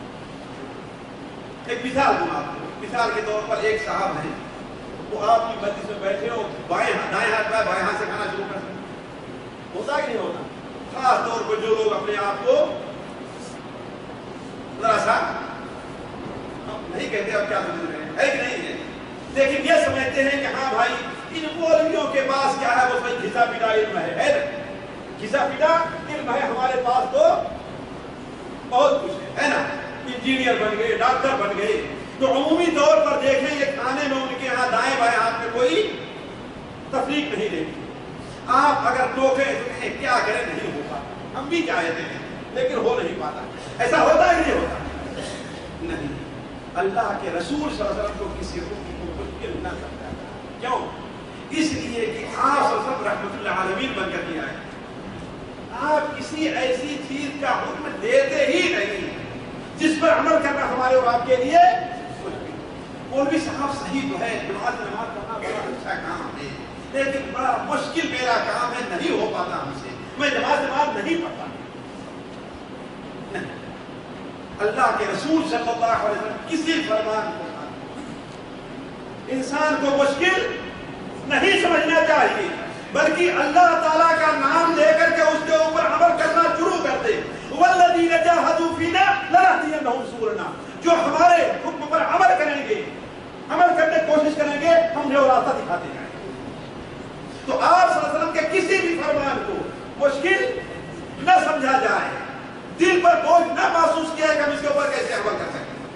اگر دل پر بوجھ محسوس کیا جا رہا ہے تو اس کا مطلب یہ ہے کہ ہمارے دل کے اندر کہ کسی گوشے میں ایمان کے ساتھ ساتھ نفاق اور کفر بھی بڑھ رہا ہے، اسے دور کرنے کی کوشش کرنی چاہیے، ورنہ آپ اس سے بڑی محبت کرتے ہو ساتھیوں، واللہ آپ تجربہ کر لیں، آپ یہاں سے جائیں، آپ اپنے گھر جائیں، آپ کی بہن، آپ کی ماں، آپ کی بیوی بیمار ہو، ابھی مجھ سے ایک صاحب نے بیان کیا، ڈاکٹر، ان کے خاندان میں صرف ایک لڑکا ہے، اللہ بات ہمارے یہاں اس کی کتنی اہمیت ہوا ہے، ماں ان کی بیمار ہے، بچے کی دانی اور بوڑھی ہے، سب کچھ ہے، لیکن بچے کا کپڑا وہ اپنے ہاتھ سے دھوتا۔ کیوں صاحب؟ سوچیں آپ کیوں؟ سوچیں آپ کیوں؟ اس لیے کہ اس بچے کی ان کے دل میں کیا بڑی خطر ہے، بڑی، وہ بیماری کے باوجود، بڑھاپے کے باوجود اپنے اوپر اس کام کو بوجھ نہیں محسوس کریں گے بلکہ خوشی محسوس کریں گے، ہے ویسا ہی نہیں سے؟ آپ کہاں سے جائیے، آپ کی ماں بوڑھی ہو، آپ کی بہن بیمار ہو، آپ کی بیوی بیمار ہو، لیکن آپ کی خدمت کرنے کے لیے، آپ کوئی چیز اسے بنانے کے لیے کہیں تو آپ کے حکم بجا لانے میں وہ خوشی محسوس کریں گے، محسوس کریں گے؟ جی کیوں؟ کس لیے؟ محبت کی جذبہ۔ تو یہی محبت اور جذبہ ہمیں اور کس کے ساتھ ہونا چاہیے؟ اللہ کے رسول سے۔ آپ کے کسی بھی حکم کو، آپ کے کسی بھی فرمان کو انسان کو بھاری اور مشکل محسوس نہیں کرنا چاہیے۔ اگر بھاری اور مشکل اس کے اوپر عمل مشکل لگ رہا ہے تو اس کا مطلب یہ ہے کہ ہمارے دل میں ایمان کے ساتھ ساتھ کہیں نفاق بھی پل رہا ہے، اسے دور کرنے کی کوشش کرنی چاہیے۔ اور آخری بات ذرا تھوڑی سی توجہ طلب ہے، اور یہ اہل علم کے عام لوگوں کے یہاں نہیں لیکن اہل علم کیا ذرا پائی جائے، وہ یہ ہے کہ بسا اوقات ایک حدیث کے اوپر ہمارا عمل چلا رہا ہے، یا ایک چیز پر ہمارا عمل خاندانی اعتبار سے، مسلکی اعتبار سے چلا آ رہا ہے، اس کے اوپر ہمارا، اب اس کے خلاف کوئی آدمی کوئی حدیث لا کر کے پیش کرتا ہے تو ہم پوچھتے ہیں ارے حدیث صحیح بھی ہے کہ نہیں صحیح، پوچھتے ہیں نا، وہ کہتا ہے بالکل صحیح کہا، نکال کر کے دکھاؤ، تو ہمارے دل کی کوشش میں یہ رہتا ہے کاش وہ حدیث ضعیف ہو جائے، ہے بات صحیح کہ نہیں صحیح؟ ذرا غور کریں کہ یہ باریک سی چیز ہے، بڑی باریک سی چیز ہے، ہمارے دل کے اندر یہ ہوتا کاش کہ وہ حدیث ضعیف ہو جائے تاکہ میری بات اوپر نہیں، یہ آپ کے ساتھ کیا ہے؟ ہونا یہ چاہیے ساتھیوں کہ ہمارے خاندان کے، ہمارے مزاج کے، ہمارے گھر کے، ہمارے مولوی کے، ہمارے عالم کے فتوے کے خلاف کوئی بھی فرمان اللہ کے رسول صلی اللہ علیہ وسلم کا ہو، ہمیں خوشی خوشی سے قبول کر دینا، دل کے اندر کوئی خلیج محسوس نہیں کرنا۔ ساتھیوں یہ چند باتیں تھیں آپ صلی اللہ علیہ وسلم کے ادب سے متعلق، اب میں آپ کے سامنے ایک چیز یہ ہے کہ صحابہ کرام اللہ کے رسول صلی اللہ علیہ وسلم کیسا ادب کرتے تھے، اس کی ایک چھوٹی سی جھلکی میں آپ کو سامنے رکھنا چاہتا ہوں، وہ پوری مثال نہیں رہتا ہے۔ حضرت عباس کے بارے میں آپ کو معلوم ہے نا، وہ کون تھے؟ اللہ کے رسول صلی اللہ علیہ وسلم کے چچا، آپ صلی اللہ علیہ وسلم سے عمر میں وہ 3 سال بڑے، کتنے تھے؟ 3 سال بڑے تھے۔ آپ صلی اللہ علیہ وسلم کے انتقال کے بعد ان سے کسی نے پوچھا کہ نہیں معلوم تھا آپ بڑے ہیں کہ اللہ کے رسول صلی اللہ علیہ وسلم، حسن ادب دیکھیے گا کیا پوچھا، یعنی عمر میں آپ بڑے ہیں یا کہ رسول، انہوں نے کہا ہوا اکبر منی وانا اصغر، آپ ہم سے بڑے ہیں البتہ عمر میری زیادہ، ذرا سوچیں آپ، ہوا اکبر منی یعنی لفظ بڑا بھی اپنے لیے ہونا قبول نہیں، یہ حسن ادب دیکھے ساتھ کیا کہا، ہوا اکبر منی وہ ہم سے بڑے ہیں، وانا اصغر منہ لیکن عمر میں ان سے میری عمر زیادہ، میری عمر زیادہ۔ طبقات ابن سعد میں بالکل اسی سے ملتی جلتی ایک اور روایت ہے، ایک صحابی ہیں بڑے عام مشہور نہیں ہیں، قبات ابن اشیم، قبات ابن اشیم، عبد الملک ابن مروان خلیفہ کے ساتھ بیٹھے ہوئے تھے، تو دیکھا کہ ظاہر بات ہے عبد الملک کے زمانہ پہ کافی عمر ان کو ملی، 80 85 بلکہ اور 90 سے آگے بڑھ گئے تھے، تو عبد الملک نے پوچھا کہ یہ بتائیں کہ آپ بڑے ہیں کہ اللہ کے رسول صلی اللہ علیہ وسلم بڑے ہیں؟ آپ بڑے ہیں کہ اللہ کے رسول صلی اللہ علیہ وسلم بڑے ہیں؟ تو وہ کہتے ہیں کہ رسول اللہ اکبر منی وانا ولدت قبلہ، اللہ کے رسول تو ہم سے بڑے ہیں البتہ میں ان سے پہلے پیدا ہوا، پیدائش میں کون پہلا ہے؟ میں ہوں، لیکن بڑا کون؟ یعنی کہنے کا مطلب حسن ادب یہ دیکھیے کہ یہ تک قبول نہیں کیا کہ اللہ کے رسول سے میں بڑا۔ اور ایک بڑی باریک سی چیز اگر توجہ نہیں دیکھیں سمجھ نہیں آئے، صحابہ کرام کا حسن ادب دیکھیے آپ، صحیح بخاری شریف میں ہے، آپ لوگ جانتے ہیں کہ غزوہ بدر کے اندر اللہ کے رسول صلی اللہ علیہ وسلم کو جو فتح تھی جس میں 70 کافر مارے گئے تھے اور 70 گرفتار تھے، ان گرفتار ہونے والوں میں اللہ کے رسول عباس بن عبد المطلب لوگ گرفتار ہو کر کے آئے تھے، اس لیے بعض روایتوں میں آتا ہے کہ آپ صلی اللہ علیہ وسلم لیٹے ہوئے تھے اور کروٹیں بدل، آپ لیٹے ہوئے تھے اور بار بار کروٹیں بدل رہے تھے، آپ کے کروٹ بدلنے کو دیکھ کر کے پوچھا کہ اے اللہ کے رسول صلی اللہ علیہ وسلم آپ سوئے نہیں؟ تو کہا کہ مجھے نیند کیسے آ سکتی ہے کہ میرا چچا بھی اس کے پیر میں بیڑیاں ہیں، تو مجھے نیند کیسے آ سکتی ہے؟ ذرا دیکھیں یہ احساس تھا اللہ کے رسول صلی اللہ علیہ وسلم، لیکن یہ سوچ کر کے کہ میرے چچا ہیں آپ نے انہیں، آج ہمارے یہاں بڑے لوگوں کے جو رشتے دار رہتے ہیں ان پر بھی کوئی حکم نہیں چلتا، پولیس بھی ان کے سامنے اوپر کوئی کیس نہیں لگاتی ہے، لیکن یہ چیز شرعی حکم کے خلاف ہے ساتھ۔ تو آپ صلی اللہ علیہ وسلم کے چچا بھی انہی لوگوں میں تھے جو گرفتار ہو کر کے آئے ہوئے، اس لیے کہ دل سے تو نہیں چاہتے تھے آپ کے خلاف لڑنا، لیکن قوم کا ساتھ دینا تھا اس لیے آئے ہوئے۔ تو قصہ لمبا ہے، صرف یہ محل شاہد یہ کہ جب معاملہ آپس میں طے ہوا کہ جو قیدی ہیں انہیں فدیہ لے کر کے اور پیسہ دے کر کے چھوڑ دیا جائے، انہیں فدیہ لے کر کے اور پیسہ دے کر کے چھوڑ دیا جائے، تو صحابہ کرام کی ایک جماعت نے سوچا انصار کی کہ اللہ کے رسول صلی اللہ علیہ وسلم کے چچا ہیں، یہ کون ہیں؟ آپ کے چچا ہیں، انہیں بغیر فدیہ لیے چھوڑ دینا چاہیے، لیکن یہ کہیں آپ کے چچا ہیں تو آپ کے اوپر گویا کہ احسان کیوں چھوڑ رہے ہیں؟ میرے اوپر احسان کر کے کہ میرے چچا ہیں۔ تو دیکھیں کیا ادب استعمال کیا، ذرا غور کریں گے۔ انصار نے کہا اے اللہ کے رسول صلی اللہ علیہ وسلم، میرے بھانجے جو عباس ہیں، یہ نہیں کہا آپ کے چچا، کیا کہا؟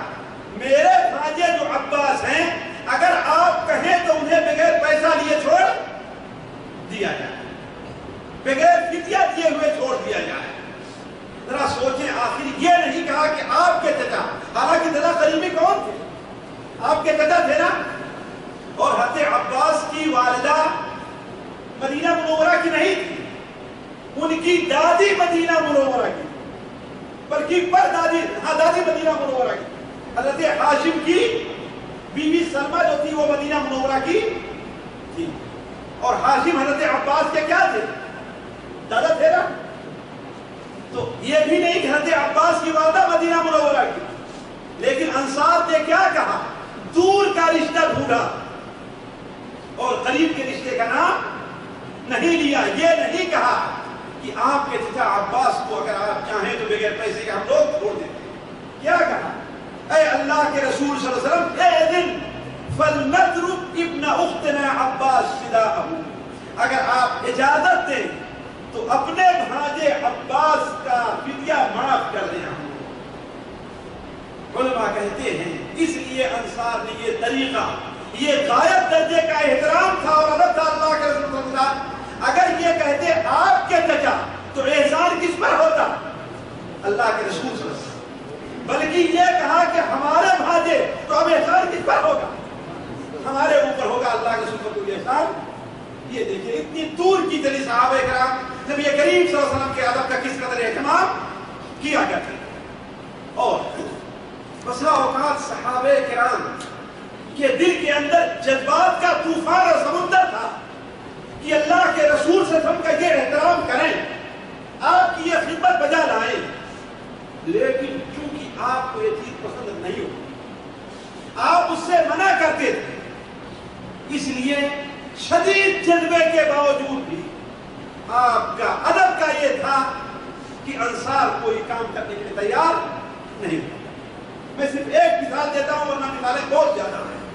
حضرت انس بن مالک رضی اللہ عنہ سنن ترمذی وغیرہ میں ہے، وہ بیان کرتے ہیں کہ صحابہ کرام جس قدر محبت اللہ کے رسول سے کرتے تھے کسی اور سے ان کی محبت نہیں کرتے۔ یہ مقدمہ کیوں باندھ رہے ہیں؟ آگے بات جو کہہ رہے ہیں اس کا مطلب محبت سے اس کا تعلق ہے، محبت سے تعلق ہے۔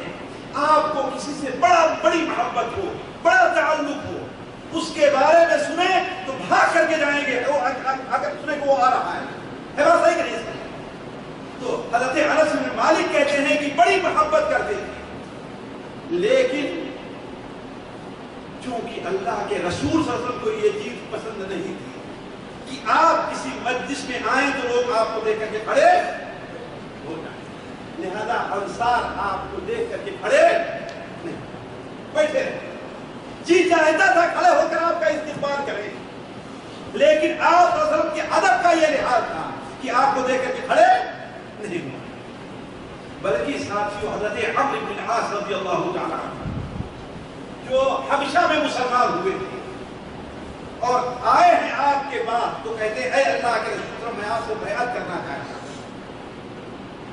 وہ کہتے ہیں کہ میرے اوپر ایک وقت ایسا گزرا تھا کہ میرے نزدیک سب سے محبوب چیز اور سب سے بڑی خواہش یہ تھی کہ اللہ کے رسول کو موت و قتل کرنا، کافروں کی طرف سے، لیکن آئے مسلمان ہونے کے لیے، حبشہ میں مسلمان ہو گئے اور مسلمان ہونے کے لیے آئے، بیعت کرنے کے لیے آئے، تو آپ سے کہا اے اللہ کے رسول صلی اللہ علیہ وسلم ہاتھ بڑھائیے میں آپ سے بیعت کرتا ہوں۔ لمبا قصہ ہے، میں اس کو نہیں کہنا چاہتا، البتہ اتنی بات ضرور ہے کہ آپ نے فرمایا تھا کہ اسلم الناس وآمن عمرو بن العاص، لوگ مسلمان ہوئے اور عمرو بن عاص ایمان لے آئے، یعنی ان کے ایمان میں کسی بھی قسم کا شبہ نہیں ہے۔ آج ہمارے ان لوگوں کی بڑی غلطی ہے جو خلافت و ملوکیت کے نام سے کتاب لکھیں اور اس پر حضرت معاویہ عمرو بن العاص کے اوپر اعتراض کرنا چاہیے۔ اللہ کے رسول کی شہادت ہے کہ اسلم الناس وآمن عمرو بن العاص، لوگ مسلمان ہو رہے ہیں اور عمرو بن العاص کیا ہے؟ ایمان، یعنی دل کے گہرائی سے وہ مومن ہو رہے ہیں۔ یہی عمرو بن العاص کہتے ہیں کہ جب میں مسلمان ہو آیا تو اللہ کے رسول صلی اللہ علیہ وسلم کا اس قدر ادب اور احترام تھا کہ میں نظر بھر کر کے آپ کو دیکھ نہیں سکتا۔ اگر تم ابھی چاہو کہ آپ صلی اللہ علیہ وسلم کا حلیہ بیان کر دوں میں تو میں نہیں کروں، کیوں؟ اس لیے کہ آپ کے ادب اور احترام میں ہم نے کبھی نظر بھر کر کے آپ کو دیکھا ہی نہیں ہے۔ تو ساتھیوں، عرض کرنے کا مقصد یہ ہے کہ نبی کریم صلی اللہ علیہ وسلم کے جو آداب قرآن اور حدیث کے روح سے ثابت ہیں، انہیں کوشش کر کے ہر اعتبار سے بجا لانا چاہیے۔ یہ آپ کے حقوق میں داخل ہے اور آپ کے حقوق کا بجا لانا آپ پر ایمان کا ایک حصہ ہے۔ کسی بندے کا ایمان اس وقت تک مکمل نہیں ہو سکتا جب تک کہ نبی کریم صلی اللہ علیہ وسلم کے حقوق کو ادا نہ کرے۔ اللہ تعالیٰ سے دعا ہے کہ اللہ تعالیٰ ہمیں اور آپ کو نبی کریم صلی اللہ علیہ وسلم کے حقوق کو ادا کرنے، آپ کے ادب کو بجا لانے کی توفیق عطا فرمائے۔ سبحانک اللہم و بحمدک، اشہد ان لا الہ الا انت، استغفرک و اتوب الیک۔ السلام علیکم ورحمۃ اللہ وبرکاتہ۔ اللہ تعالیٰ ذات خیر دے شیخ صاحب نے رسول اللہ صلی اللہ علیہ وسلم کے آداب اور حقوق کے حوالے سے فرمائی ہے۔ یہ بات بالکل حقیقت ہے کہ ہم لوگ افراط و تفریح کا شکار ہیں۔ کچھ لوگ غلو کے مقام پر پہنچے ہوئے ہیں اور کچھ لوگ رسول اللہ صلی اللہ علیہ وسلم کے جو کو احترام ہے اس سے بھی لوگوں کو نچلے درجے پر لانا چاہتے ہیں۔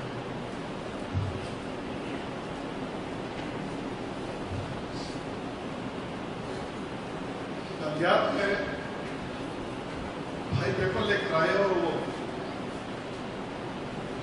پیپر پہ لکھا ہوا تھا کہ اللہ کے رسول کو مولانا کہو، سرور نہ کہو،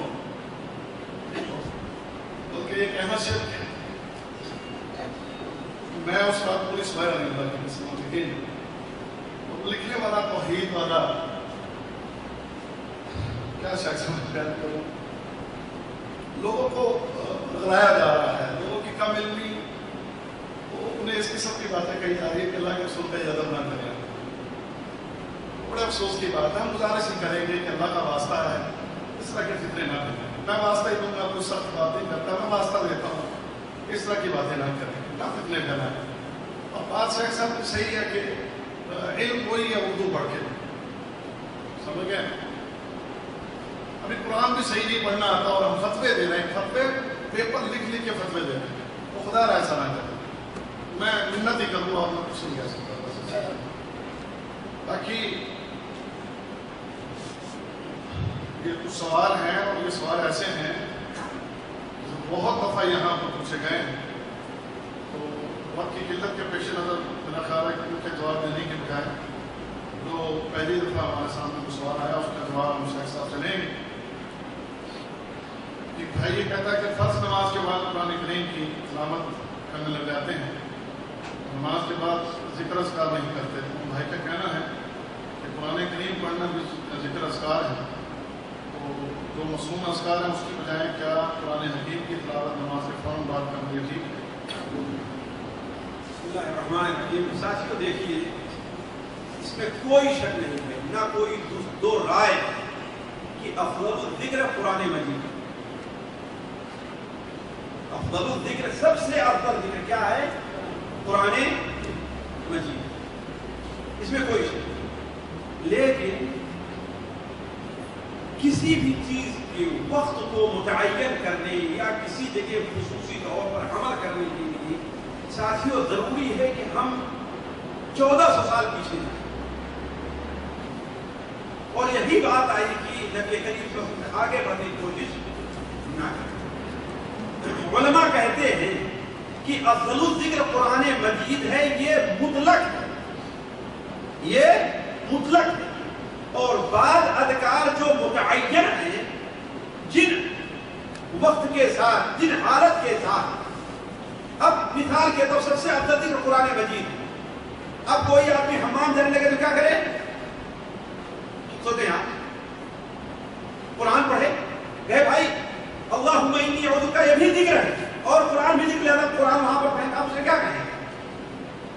اسے طائف بھیج دینا چاہیے، اسی جگہ وہی ہے ہمارے ساتھ، اور کوئی جگہ ہے نہیں۔ ساتھیوں اپنی طرف سے اجتہاد کرنا اور فتویٰ دینا چھوڑ دیں۔ آج کے درس کا خلاصہ یہی ہے، علماء نے کہا ہے کہ جو مخصوص وقت ہے، مخصوص جگہ ہے، جو چیز جو اللہ کے رسول کو وہاں ثابت ہے، اس چیز کا وہاں پر ادا کرنا کیا ہے؟ اسی لیے خصوصی طور پر علماء نے نماز کے بعد کا ذکر کیا، اور امام آج کے کسی عالم کی نہیں، امام ابن تیمیہ رحمہ اللہ کی بات مجھے یاد ہے۔ امام تیمیہ نے اس سلسلے میں گفتگو کیا، کہاں مثال کے طور پر نماز کے بعد ہے، وہاں پر افضل الذکر قرآن مجید نہیں ہے، بلکہ نبی کریم صلی اللہ علیہ وسلم سے جو اذکار ثابت ہے وہ وہاں۔ اس لیے کہ نبی کریم صلی اللہ علیہ وسلم نے یہاں پر قرآن مجید چھوڑ کر کے اس کا جو ذکر کیا ہے، اس کا مطلب اس حال سے کیا ہے؟ وہی مناسب ہے۔ اس کو آپ دنیا ہی کی مثال سے لے لیں، دنیا کی مثال۔ نمک کیا ہے؟ کھانے کے لیے بہت ضروری چیز ہے کہ نہیں؟ بہت ضروری چیز ہے کہ نہیں؟ لیکن آپ اسے بنے بھی نمک ڈالیے، تھوڑا چینی کی بجائے کیا ڈالیے آپ؟ ہاں بھائی چینی کی ضرورت ہے، نمک ضروری ہے۔ نمک حرام کہتے ہیں ہمارے، نمک حلال کہتے ہی نہیں کہتے۔ کسی نے شکر حلال کبھی نہیں سنا ہوگا آپ نے، سنا ہے آپ نے کبھی؟ کیا سنا ہے؟ اس کی بھی کیا ہے؟ ایک خاص جگہ ہے، اور شکر کی ایک جگہ ہے۔ تو قرآن پڑھنے کی ایک جگہ ہے، خاص ہے، عام حالات ہے، اور ذکر اذکار کے یہ حالات ہے۔ اسی لیے اللہ کے رسول صلی اللہ علیہ وسلم نے رکوع میں اتنی دیر تک آپ رہا کرتے تھے جتنی دیر تک آپ قیام میں رہا کرتے تھے، سجدے میں اتنی دیر تک، لیکن رکوع اور سجدے میں آپ قرآن پڑھتے تھے؟ آخر ذکر اذکار ہی تو کرتے تھے، نہیں کرتے، بلکہ آپ نے منع فرمایا رکوع اور سجدے میں قرآن پڑھنے سے، ہے کہ نہیں؟ تو عرض کرنے کا مقصد ہے کہ اپنی طرف سے فتویٰ دینے کے بجائے دیکھیں کہ معتمد اہل علم نے ان آیات، ان حدیث اور آیات میں کیسے تطبیق دی ہے۔ تو عرض کرنے کے بعد جو ذکر کسی وقت کے ساتھ اور کسی جگہ کے ساتھ خاص ہیں، وہاں پر وہی ذکر افضل ہے، اور جو جہاں پر کوئی ذکر خاص نہیں کیا گیا، عام ہے، عام حالات میں ہے، وہاں پر کیا ہے؟ قرآن مجید کا ذکر، اور وہ پڑھنا افضل ہے۔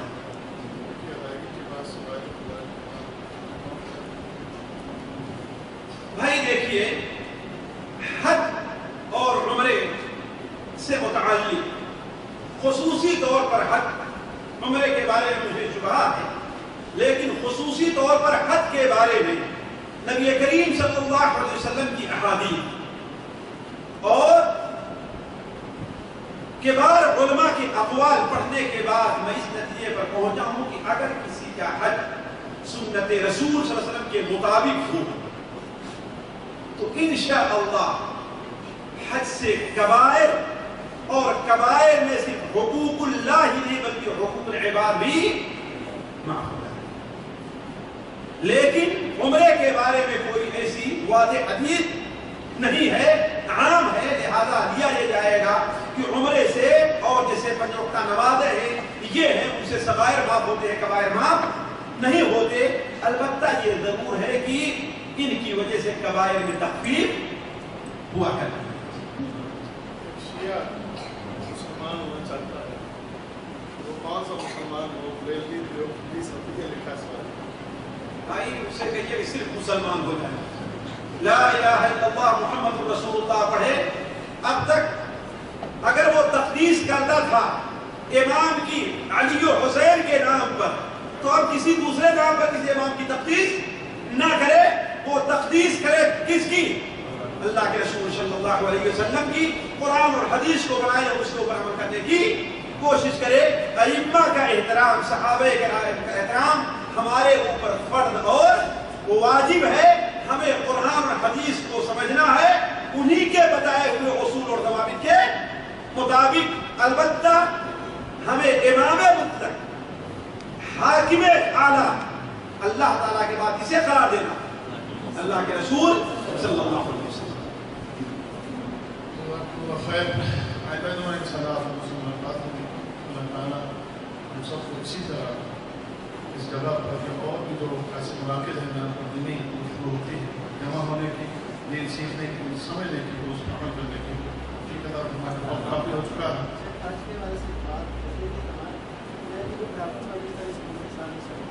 اس میں حدیث و لکھی اس کے شرط کے ساتھ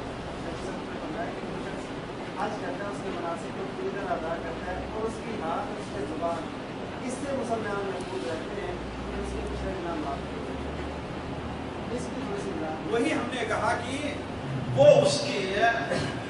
اس کا حج جو ہو وہ سنت رسول کے مطابق، یعنی کیا کہ حج کے تمام ارکان، سنن اور واجبات، مستحبات سارے کو جیسے اللہ کے رسول نے حج کیا. آج یہ نہیں سیدھے ہم کہاں چلے عرفات چلے جا رہے ہیں اس لیے کہ بنا میراث گزارا کوئی واجب نہیں. یہ چھٹکارے کا طریقہ نہ حاصل کریں آپ. اگر کوئی مجبوری، کوئی پریشانی ہو تو الگ بات ہے، ورنہ سنن سے چھٹکارا حاصل کرنے نہیں. یہ چیز دوسری چیز یہ ہے کہ حج کے شرائط میں یہ بھی داخل ہے کہ حج کے دوران انسان اعمال بر جو پائے جا رہے ہیں، اس لیے الحج المبرور کا لفظ استعمال کیا ہے. حج کے دوران اسے اعمال بر بھی ادا کرنے ہیں. اعمال بر کیا ہے؟ یعنی نیکی کے جو کام کرنے ہیں وہ کیے جائیں اور برائی کے جو کام ہیں اس سے رکے جائیں. تیسری چیز یہ ہے کہ وہ اعمال جو انسان کے حج کو برباد کر دینے والے ہیں، حج کے اعمال کو، حج کی نیکی کو برباد کر دینے والے ہیں، حسد ہے، غیبت ہے، چغلی ہے، رسول اللہ صلی اللہ علیہ وسلم کی مخالفت ہے، یہ ساری چیزیں، زنا ہے، سود کھانا ہے، جو حج کے اعمال اور ثواب کو برباد کر دینے والے ہیں، ان سے انسان پرہیز کرے گا تو اس کے حج کے بارے میں یہ کہا جاتا ہے کہ وہ گناہوں کا کفارہ ہوگا. یعنی 3 چیزیں ہونی چاہیے. حج کے اعمال مکمل طور پر ادا ہو. اعمال بر یہ نہیں کہ جا رہے ہیں حج کرنے کے لیے اور نمازیں چھوڑ دے رہے ہیں. اگر خیمے میں زبردستی انہیں اٹھایا جاتا تب کہیں جا کے وہ نماز پڑھتے ہیں اور جو اٹھاتا اس سے ناراض بھی ہوتے ہیں کہ ہمیں جگہ دینا ہے. ارے کوئی بات بھائی بعد میں پڑھ لیں گے نماز. نہیں، اعمال بر کا اہتمام کیا جائے اور وہ چیزیں جو حج کے ثواب کو برباد کر دینے والی ان سے پرہیز کیا جائے. یہ 3 چیزیں جب پائی جائیں گی تب اس کا حج مبرور ہوگا اور حج مبرور ہوگا تو پورا ہوگا انشاءاللہ کفارہ. جزاکم اللہ خیر. آئندہ جمعہ انشاءاللہ ملاقات ہوگی. سبحانک اللہم و بحمدک، اشہد ان لا الہ الا انت، استغفرک و اتوب الیک. السلام علیکم.